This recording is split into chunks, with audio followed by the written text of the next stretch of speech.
안녕하세요. 그나무타임입니다.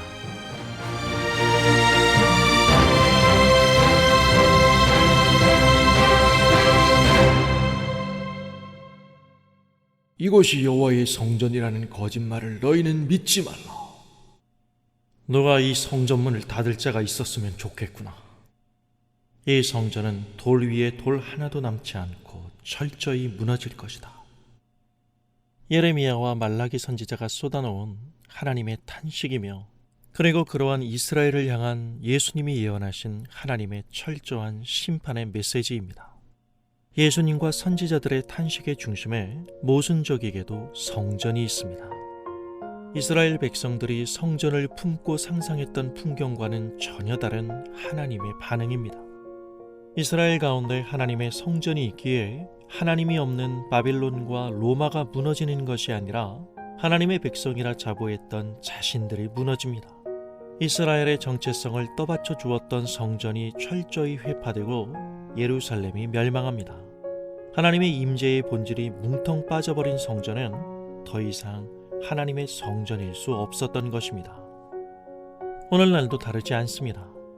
그것이 교회당 건물이든 체험이든 뭐든 하나님이 아닌 것을 하나님인 양 모시고 사는 인간의 종교성은 그것들을 가지고 하나님과 커뮤니케이션을 시도합니다.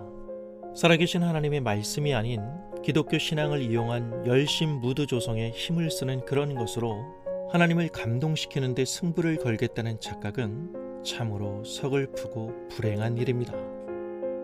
성전은 선민이라는 자신들만의 민족적 호사를 누릴 수 있는 곳이 아니라 하나님을 봐야 하는 곳이었습니다.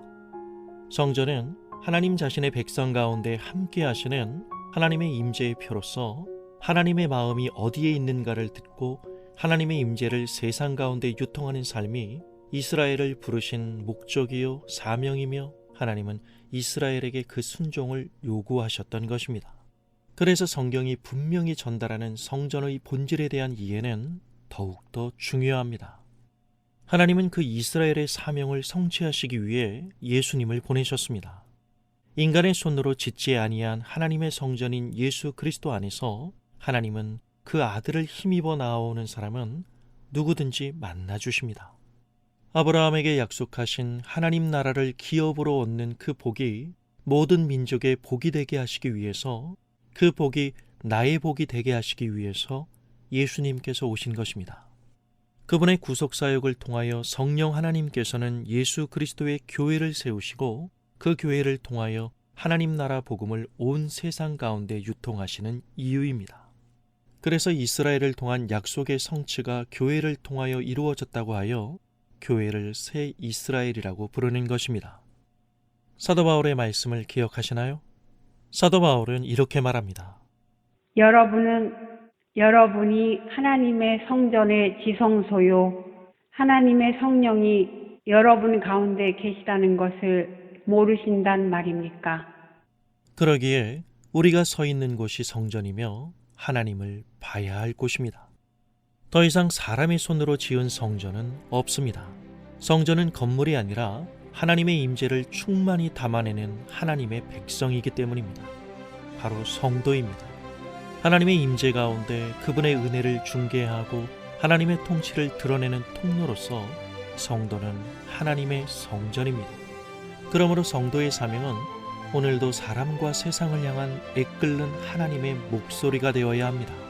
그래서 예수님은 예루살렘 성전 파괴와 종말의 이야기를 마무리하시는 가운데 이렇게 말씀하십니다. 항상 기도하고 깨어있으라. 성전의 본질이 그랬던 것처럼 항상 하나님 앞에서 살아가라는 말씀입니다. 언제인지는 모르나 예수님은 반드시 하나님의 구속 계획을 마무리하고 완성하시기 위해 다시 오십니다. 감사합니다.